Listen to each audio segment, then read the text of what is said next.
Kæru keflingar, nær og fjær, strákarnir óskum ykkur gleðilegri jóla, farsældar á komandi ári, þetta ár, næsta ár.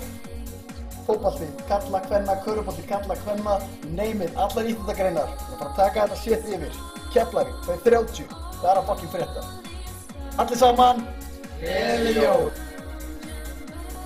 Góðan dag, eða gott kvöld, hvenær sem þið eru að horfa á þetta. Ég heiti Eyþór Vilmundur Árnason, ég lýsi flestöllum leikjum hjá kvennafótboltanum. Ég langar bara að segja gleðileg jól, farsælt komandi nýtt ár.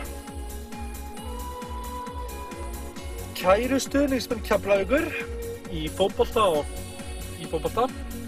Ég vil óska ykkur öllum gleðilegra jóla og farsældar nýja ári og við heyrumst þegar ég fæ að lýsa leikjum næsta sumar. Ég óska öllum Keflvíkingum nær og fjær, gleðilegra jóla, friðar og hátíðar, eigið þið góð og heilbrigð jól. Þökkum til að sjá okkur á nýja ári. Kæru Keflvíkingar, gleðilega hátíð. Við minnum ykkur á að kíkja niður í K-hús til okkar, þar sem að verða nóg til af flugeldum. Takk fyrir að sjá okkur þar.